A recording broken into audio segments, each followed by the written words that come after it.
Desde el sábado pasado hemos estado estudiando algunas cosas que solamente la podemos encontrar en Jesucristo. Dijimos que solo en Jesús hay esperanza, que solo en Jesús encontramos felicidad y que solo en Jesús encontramos salvación.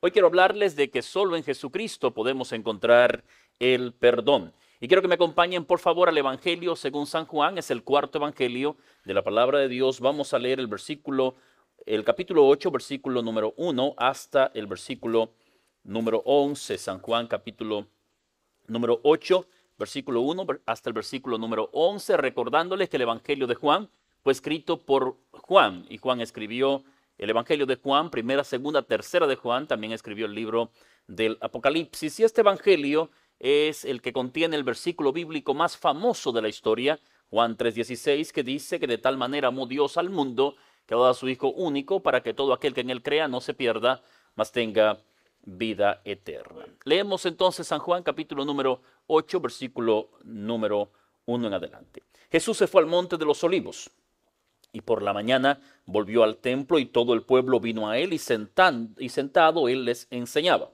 Entonces los escribas y los fariseos le trajeron una mujer sorprendida en adulterio y poniéndola en medio le dijeron: Maestro, esta mujer ha sido sorprendida en el acto mismo del adulterio. En la ley de Moisés se nos manda a apedrear a tales mujeres. ¿Qué dices tú? Mas esto decían tentándole para poder acusarle. Pero Jesús, inclinado hacia el suelo, escribía en tierra con el dedo. Y como insistieron en preguntarle, se enderezó y les dijo: el que de vosotros esté sin pecado, sea el primero en arrojar la piedra contra ella.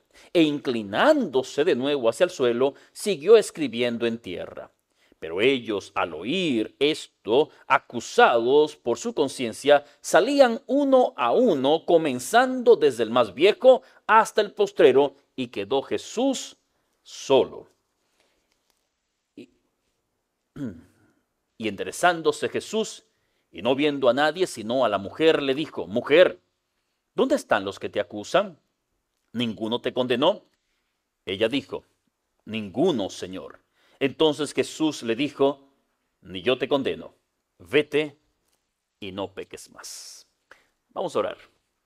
Padre, gracias por tu amor y tu bondad. Gracias porque esta noche, aunque es frío, nos permites estar aquí en tu casa de oración para escuchar tu palabra. Te pido que cada persona que ha venido a este lugar sea bendecido, de tal manera que cuando salgamos de aquí podamos tener una experiencia distinta para honra y gloria de tu nombre. Si alguien ha venido a este lugar quebrantado, triste, yo te pido que tu palabra pueda ser un conforte para su vida. Ayúdanos en esta hora y siempre lo rogamos y lo pedimos en el nombre de Jesucristo. Amén y amén. En el año 2008 leí una historia en uno de los periódicos de aquí de Nueva York que me impactó bastante. Una modelo rusa llamada Rusna Korshunova, de apenas 22 años de edad, tomó la fatídica decisión de arrojarse del 8º piso de su apartamento. Cuando leí esa noticia me quedé muy sorprendido porque se preguntaban si ella había tomado la decisión de arrojarse o había sido un homicidio, o sea, alguien la había arrojado. Después de las investigaciones se dieron cuenta de que sí, lamentablemente esta jovencita de 22 años de edad había tomado la decisión de quitarse la vida. Y uno se pregunta cómo es posible que una jovencita que tiene el mundo por delante, las pasarelas más grandes del mundo la habían contratado, las tiendas y las ropas o los modelos más grandes del mundo la habían contratado para que ella fuese su representante. ¿Cómo es posible que alguien tome una decisión como esta, de quitarse la vida? Su novio había dicho que ella estaba muy angustiada, muy triste en esos días. Y quiero decirle, queridos amigos y hermanos, que el dolor, la angustia, la desesperación llevó a esta jovencita a quitarse la vida. Es sorprendente cómo lamentablemente los seres humanos hoy en día hemos confundido cuál es nuestra mayor necesidad.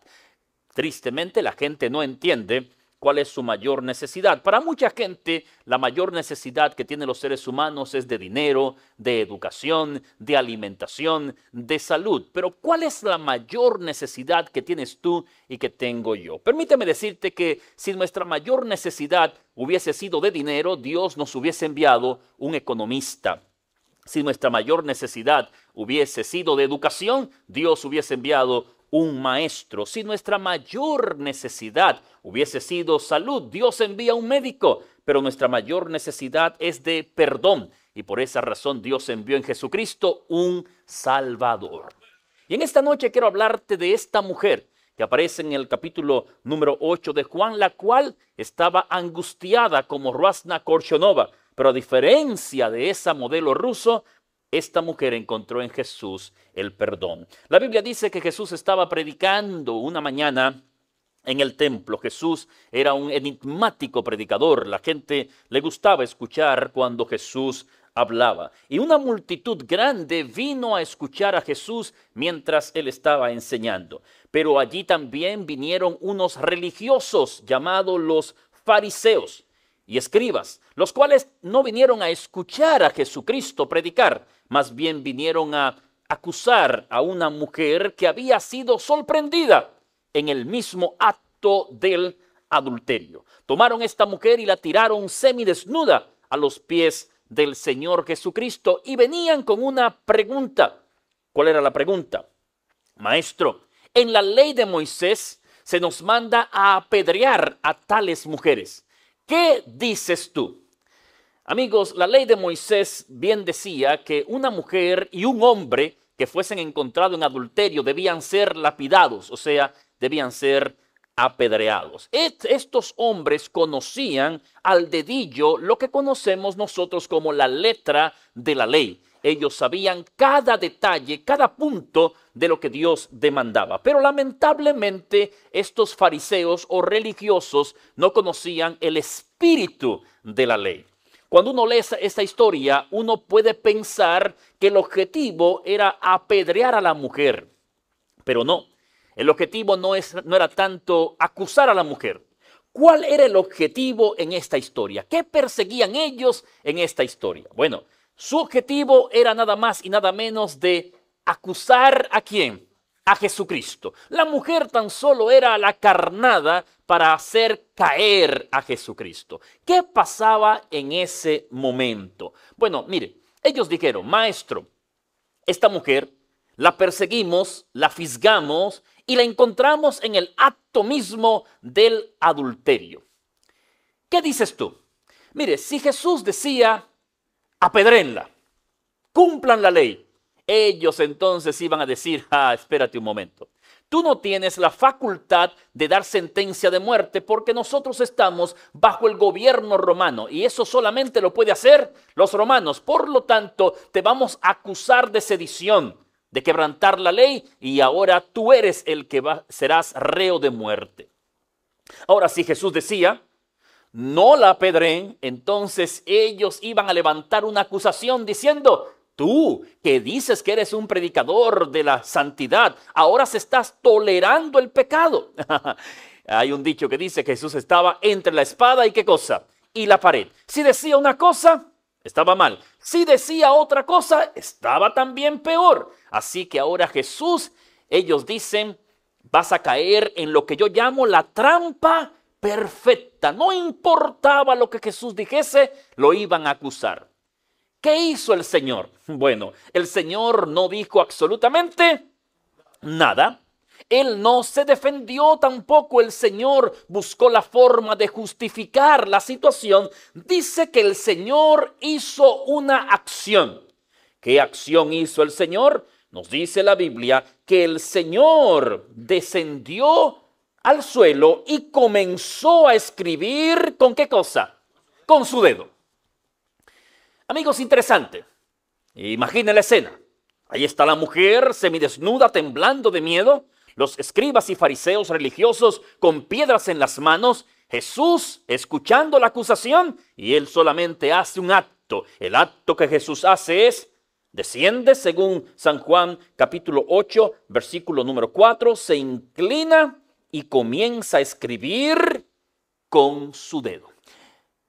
Interesante esto. ¿Por qué la Biblia dice que el Señor escribió con su dedo? ¿Por qué? ¿Por qué resalta este detalle? Qué interesante. Dice, el Señor escribió con su dedo. No dice que escribió con un pedazo de madera, tampoco dice que escribió con una piedra que encontró. Resalta que Cristo escribió con su dedo. ¿Por qué con su dedo? ¿Por qué razón? ¿Qué cosa Dios ha escrito con su dedo?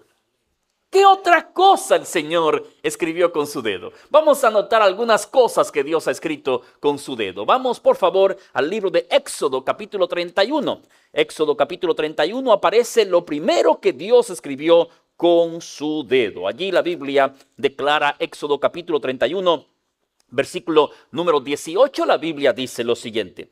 Y dio a Moisés, cuando acabó de hablar con él en el monte Sinaí, 2 tablas del testimonio, tablas de piedra escritas ¿con qué cosa? Con el dedo de Dios. ¿Qué escribió Dios con su dedo en la antigüedad? Dios escribió su santa ley. Ahora, ¿en qué escribió Dios su santa ley? ¿Dice que la escribió en tablas de madera? No. ¿En láminas de metal? Tampoco. ¿La escribió en rollo de papel? Mucho menos. Dios escribió su santa ley en piedra. ¿Y por qué la escribió en piedra? ¿Por qué no la escribió en metal? ¿Por qué no la escribió en madera? ¿Por qué no la escribió en papel? Bueno, porque la madera se corroe con el tiempo, el metal se oxida con el tiempo, el papel se desvanece con el tiempo, pero la piedra permanece. Lo que Dios está diciendo es, yo escribo mi ley en piedra porque mi ley permanece para siempre. Amigo querido, tú que estás en la iglesia, puede ser que tú vayas a alguna congregación que te digan, la ley de Dios no está vigente. Quiero decirte que te están mintiendo. La ley de Dios es eterna. Fue escrita en tablas de piedra y debe permanecer así. Si estás en una congregación o vas a una congregación, escuchas un predicador diciendo que los mandamientos de Dios no deben ser obedecidos, él te está hablando mentira. Te está hablando mentira.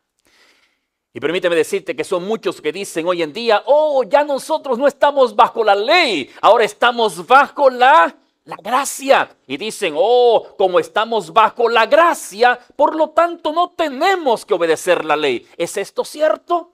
¿Debemos aceptar eso? Yo recuerdo cuando vine aquí a Estados Unidos, yo aprendí a conducir en República Dominicana. El que aprende a conducir en República Dominicana puede manejar en la India, amigos. ¿Por qué es que República Dominicana, imagínense, es sorprendente? Ahí existen tantas personas en motocicletas y bueno, yo no voy a, pues me están mirando, no quiero que mis hermanos dominicanos se sientan mal, pero bueno, uno aprende a manejar en República Dominicana. Cuando vine acá, recuerdo que debía tomar el examen de conducir, el examen teórico y el examen práctico para tener la licencia de Nueva York y así poder conducir carros aquí legalmente. Yo siempre he sido muy bueno para todo lo que es las teorías. Siempre, yo recuerdo cuando estaba en la escuela, todo lo que era memorización, en mi mente, bueno, es algo que Dios me ha dado. Si es teoría, mire, yo soy tremendo con eso. Me aprendo textos largos. Así que cuando fui a tomar el examen teórico, tomé el examen en 2 minutos, un 100. Entregué. Era fácil. Así que me dieron un papelito que era el permiso de conducir, que para poder conducir yo necesitaba tener un pasajero al lado que tuviese la licencia de Nueva York. Mi esposa me dijo, Yeuri, mira, yo te voy a dar un consejo. En 1 mes vas a tomar el examen práctico. ¿Por qué tú no buscas una persona que te dé alguna práctica para tú conducir? Y yo dije, pero mujer, ¿pero cómo tú me vas a decir eso a mí? Si yo aprendí a conducir en República Dominicana, ¿cómo yo me voy a reprobar un examen aquí, que es fácil? Aquí se maneja con ciertas limitantes, o sea, me va a ser fácil pasar el examen. Bueno, el día del examen llegó, fui a tomar el examen. Yo recuerdo que en ese tiempo, mire, yo estaba llegando aquí a Estados Unidos, yo no entendía, como dicen en mi país, ni papa de inglés. No entendía absolutamente nada. Y cuando yo llegué a tomar el examen, recuerdo que vi a este señor, un señor como de 6 pies, 3 o 4 pulgadas, así blanco, muy fuerte, y me dijo, y me habló en inglés, y hay una expresión en mi país que dice paniquearse. Yo me paniqueé. Paniquearse, usted entró en nervios, y cuando él me dijo, móntese, y me dijo, arranca, yo no entendí nada. Me decía, dobla a la derecha, dobla a la izquierda, y yo no hacía nada, hasta que él desesperado me dijo, parquéate. ¿Y usted cree que yo me pude parquear? No pude parquearme. Así que él dijo, vámonos, y me reprobó el examen práctico. Oh, Dios mío. Ustedes saben que las mujeres tienen una palabra muy fuerte que, ¿para qué la usan? No entiendo, pero la usan en el momento preciso, la hora indicada para hacer que el hombre sufra, ¿no? Yo llegué a mi casa, me dice mi esposa, hey, cuéntame, ¿pasaste el examen? Dije, no lo pasé. Yo te lo dije a ti, te lo dije a ti. Bueno, pues el problema no era que no había pasado el examen, el problema era que yo estaba tan confiado de que iba a pasar el examen que compré un carro 3 días antes. Ahora yo tengo carro, pero no tengo ¿qué cosa? Licencia. Y yo hice lo que no les recomiendo que usted haga. Yo salí a manejar aquí en el estado de Nueva York con el permiso de aprendizaje. ¿Qué me pasaba? Pasaba lo siguiente. Cuando yo salía a conducir, todas las bocinas que yo escuchaba y la sirena que yo escuchaba y los carros de policía que yo veía, yo pensaba que estaban persiguiéndome. Si yo escuchaba una sirena de la ambulancia, ya yo me iba a un lado porque yo sentía que me estaban persiguiendo. ¿Por qué yo me sentía así? Bueno, porque yo estaba quebrantando, ¿qué cosa? La ley. Yo estaba quebrantando la ley. Yo era un fugitivo de la ley. Andaba nervioso y mi esposa me decía, no es un policía, es una ambulancia del hospital. Pasó un mes, yo fui de nuevo, gracias a Dios pasé el examen, me dieron mi licencia. Ahora yo, querido, salí a la calle y escuchaba las bocinas, escuchaba las sirenas y yo ni pensaba que era detrás de mí. Incluso cuando el policía venía detrás de mí, yo decía, ¿pero será a mí? ¿Sabe que cuando usted le van a poner un ticket, usted siempre piensa que es a otro? ¿Será a mí? Déjeme preguntarle algo. El día que yo pasé el examen de conducir, ¿cambiaron las leyes de tránsito en Nueva York? No cambiaron. Para nada. Siguieron siendo las mismas leyes. Pero el día que yo pasé el examen de conducir, las leyes no cambiaron, pero cambió mi estatus. Amigos, cuando Cristo murió en la cruz, no lo hizo para cambiar la ley, lo hizo para cambiarte a ti. La ley sigue siendo vigente, sus mandamientos siguen siendo eternos. Cuando la Biblia dice que estamos bajo la gracia, no es una licencia para quebrantar la ley. Es diciéndonos, ya tú no tienes que estar asustado porque tú no eres un fugitivo. Eres un hijo de Dios que estás de acuerdo con la ley. Así que lo primero que Dios escribió en piedra fueron sus mandamientos, sus principios, porque cada vez que Dios va a escribir un principio, Dios lo escribe en piedras para que permanezca para siempre. ¿Qué otra cosa Dios escribió con su dedo? Daniel capítulo 5, versículo 5, presenta lo segundo que Dios escribió con su dedo. Daniel capítulo 5, Daniel es un libro muy interesante, un libro profético, queridos amigos que hoy nos visitan.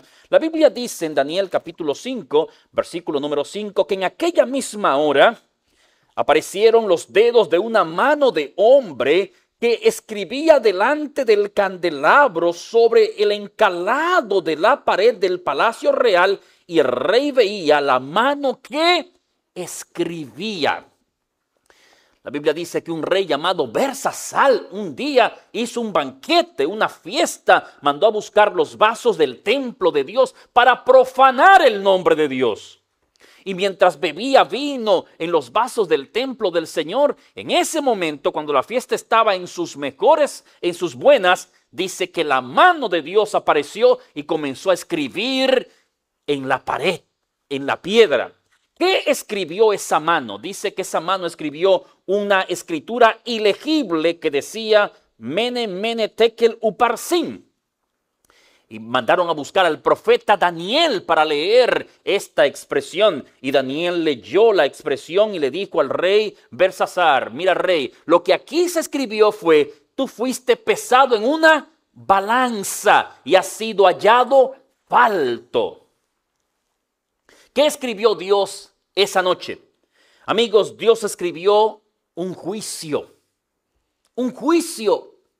Porque esa misma noche, cuando Dios escribió el juicio sobre Belsasar, nos dice la Biblia que la misma noche fue muerto Belsasar, según Daniel capítulo 5, versículo 30, por los caldeos.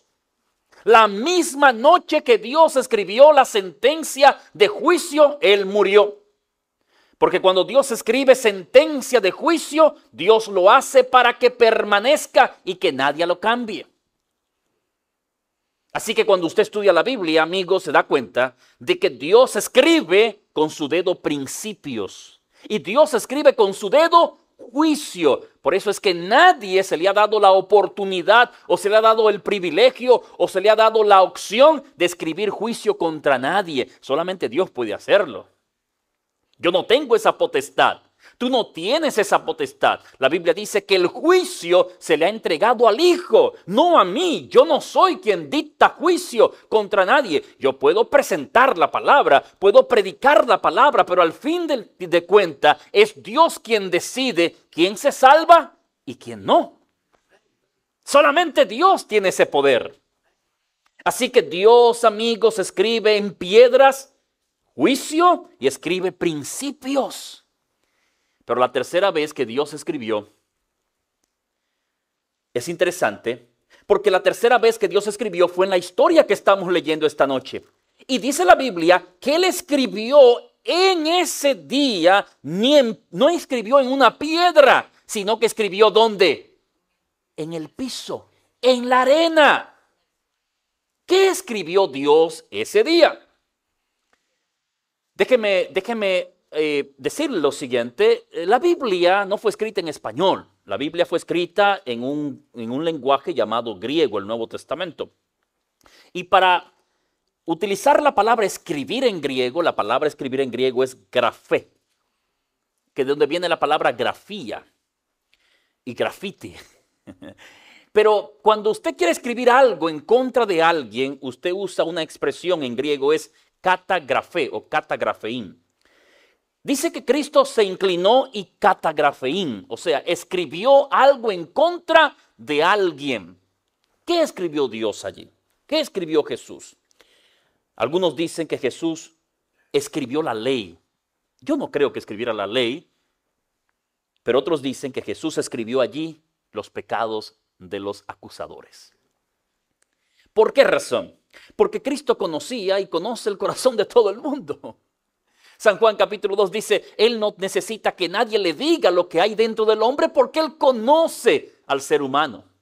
Cristo se inclinó y mirando a los sacerdotes y los escribas dijo, mira, tú vienes a acusar a esta mujer y tú vives una doble vida. Y escribió allí en el suelo. Y tú que vienes a acusarla a ella en el templo, tú tienes un mercado y robas del dinero del templo. Y lo escribió allí. Y tú que vienes a acusarla a ella en tu hogar, maltratas a tu esposa y tus hijos.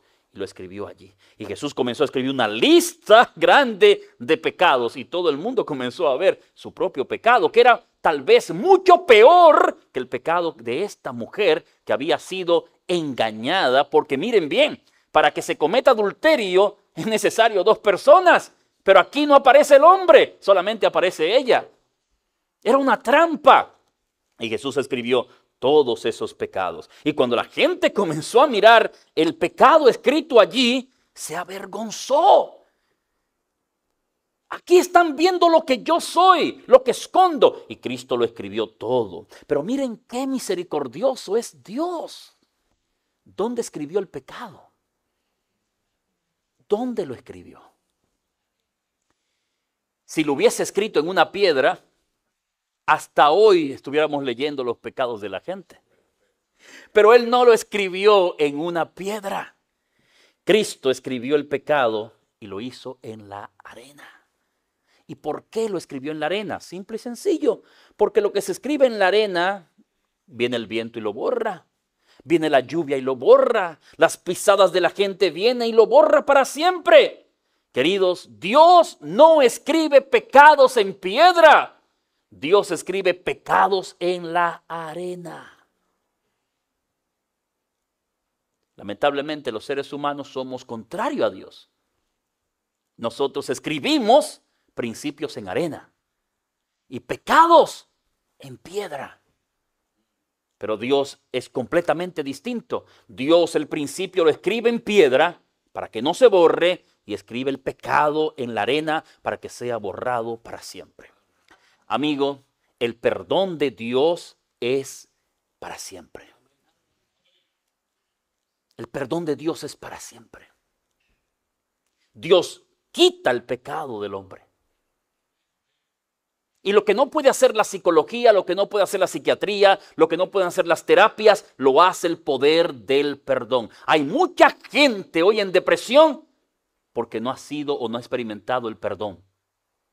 Hay mucha gente hoy en día que vive enfermo de una situación psicosomática, no tiene nada en el cuerpo, pero la conciencia lo está destruyendo porque ellos no han aceptado la verdad del perdón.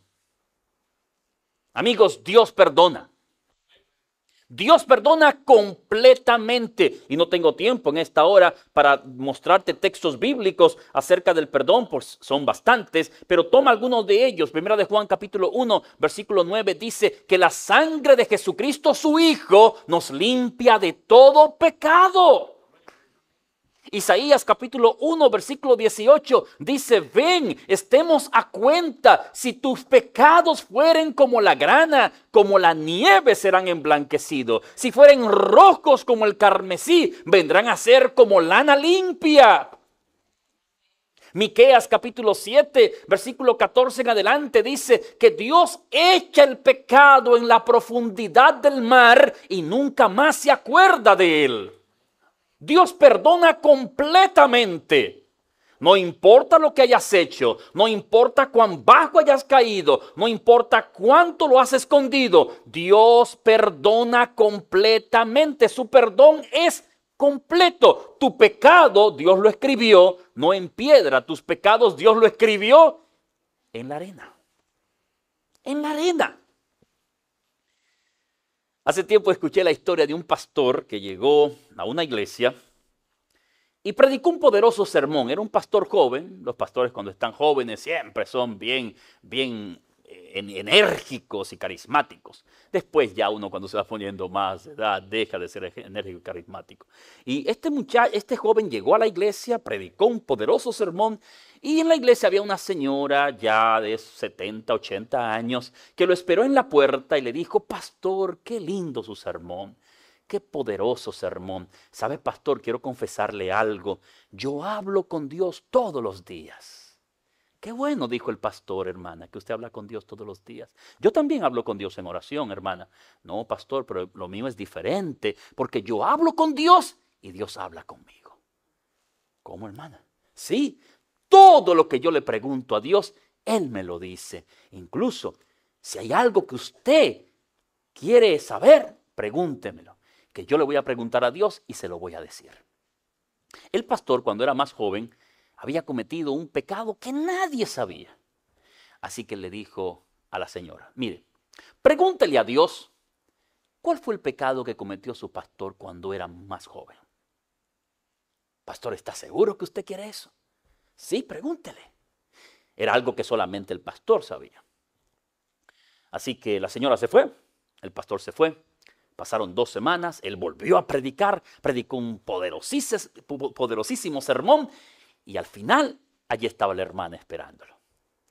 Y él salió y la hermana le dijo, pastor, pase por mi casa. Y allí fue el pastor a la casa, se sentó, la hermana le preparó un té y comenzaron a hablar. Y hablaron de todas las cosas, pero estaban hablando porque necesitaban llegar al tema, ¿no? Entonces el pastor le dijo, hermana, ¿habló con Dios? Sí, pastor, hablé con Dios, dijo la hermana.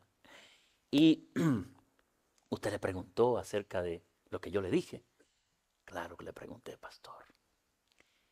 Y Dios le habló. Dios le dijo. Sí, pastor, Dios me dijo. En ese momento el pastor temblaba, la taza de té temblaba. Alguien más va a saber lo que yo hice. Pero ya la conversación iba bastante adelantada. Así que el pastor le dijo, hermana, ¿qué le dijo Dios? Entonces la señora le dijo, mire pastor, cuando yo le pregunté a Dios en oración, ¿cuál fue el pecado que mi pastor cometió cuando era más joven? Dios me respondió y me dijo, ¿sabes, mi hija? Yo no me acuerdo. Hermano, Dios lo perdona completamente. Dios lo perdona completamente. Pero hay algo que Dios quiere hacer, puede hacer, pero no lo va a hacer porque te toca a ti hacerlo. ¿Sabes qué es? Perdonarte tú. Perdonarte tú. Dios te perdonó, pero Él pudiese borrar de tu memoria lo que hiciste. Él no lo va a hacer. Él desea que tú te perdones. Hay gente que recibió el perdón de Dios, que lo único que falta es que ellos digan, ¿saben? Yo me perdono a mí mismo. El remordimiento, escúcheme bien, el remordimiento no le va a ayudar a usted en nada. Psicológicamente lo va a destruir. Emocionalmente lo va a tener en el piso. Si Dios te perdonó, ¿por qué tienes tú que autoinfligirte dolor diciendo, sí, Dios me perdonó, pero yo soy malo, yo no sirvo para nada, ese pecado que yo cometí, esa falta que yo cometí, me persigue? Bueno, te persigue porque tú lo permites. Saca todo ese remordimiento de tu mente, ponlo en el zafacón y di, Señor, por tu gracia, yo me olvido de él. No sea como aquel señor que un día, llevando un fajo de leña en su espalda, iba cansado y otra persona se detuvo en una carroza, le dijo, Señor, venga, móntese para yo llevarlo y que descanse un poco de la pesada carga que usted lleva. Y él dijo, claro, gracias. Se montó en la carreta y cuando la carreta iba casi llegando al lugar, el que iba manejando la carreta miró atrás y lo vio a él montado en la carreta, llevando el fajo de leña todavía en el hombro. Le digo, Señor, ¿pero qué hace usted? ¿Por qué usted no depositó el fajo de leña en la carreta? Y él dijo, ay, usted fue tan bueno conmigo que yo no quiero ponerle más peso a su carreta. Mire, qué brutalidad, ¿no? Y uno se ríe de eso, pero mira, es lo mismo que tú haces. Dios te montó en la carreta de la gracia, te perdonó y tú sigues llevando el pecado contigo, abrazado con él ahí. Este pecado me pertenece, yo soy malo, yo soy malo, yo soy malo, yo soy malo, yo no sirvo, yo soy malo, yo soy malo. Libérese de eso. Libérese de eso. Hay dos demonios que usted tiene que quitar de su vida para siempre. Número uno, el demonio de la autocompasión. Es que yo soy tan malo, yo no sé. Quite ese demonio de su vida que no lo va a llevar a ninguna parte. Arrebate eso de su vida. Déjese de autocompadecerse tanto, de que usted me hicieron, de que ya usted el pasado no lo va a cambiar. No va a poder hacer nada con el pasado, excepto aprender de él. Pero usted no puede vivir allá en el año 1968. Olvide eso, quite eso, que ya nadie se acuerda, solamente usted. Viva feliz, perdónese, porque Dios lo perdonó. Ya Dios lo perdonó completamente. Tu pecado fue escrito en la arena. Y es interesante porque la historia dice que todos los que estaban allí se fueron y solamente quedaron Jesús y la mujer en la escena.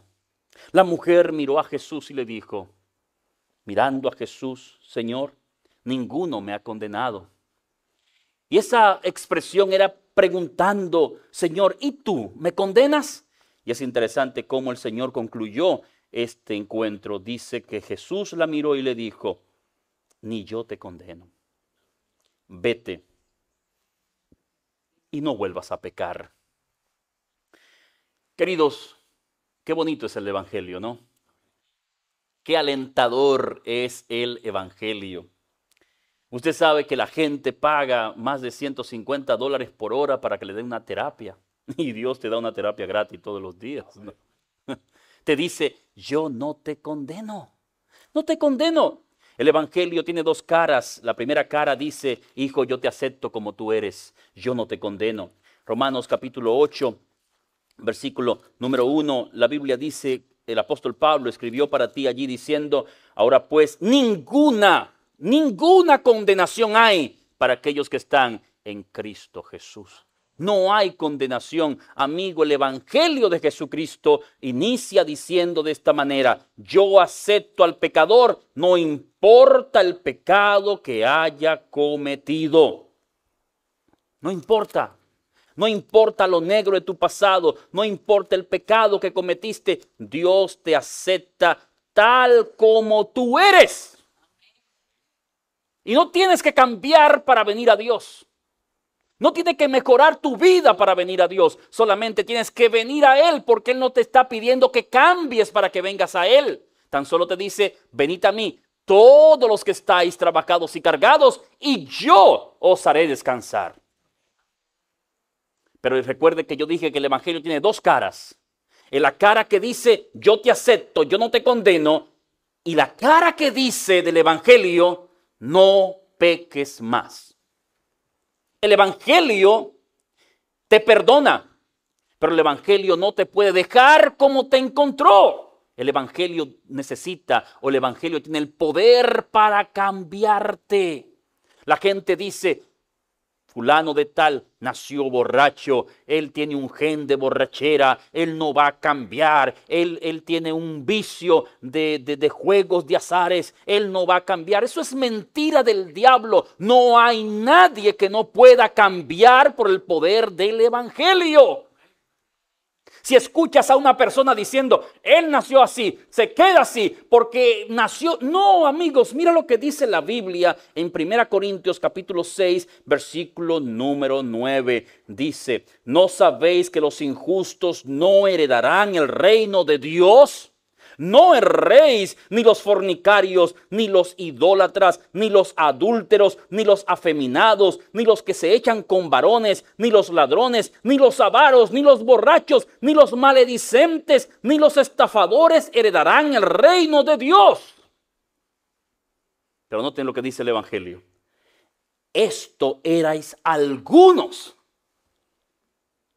Esto erais algunos. Pero habéis sido lavados, ya habéis sido santificados, ya habéis sido justificados en el nombre del Señor Jesús y por el Espíritu de nuestro Dios. No hay nada que Jesús no pueda cambiar. No hay cadenas que Él no pueda romper. No hay pasado que Él no pueda superar. Porque el poder de la gracia es más fuerte que el poder del pecado. La Biblia dice, donde abundó el pecado, sobreabundó, ¿qué cosa? La gracia. Solamente te puedo decir una cosa, Dios no te condena, Él te ha perdonado. Perdónate tú.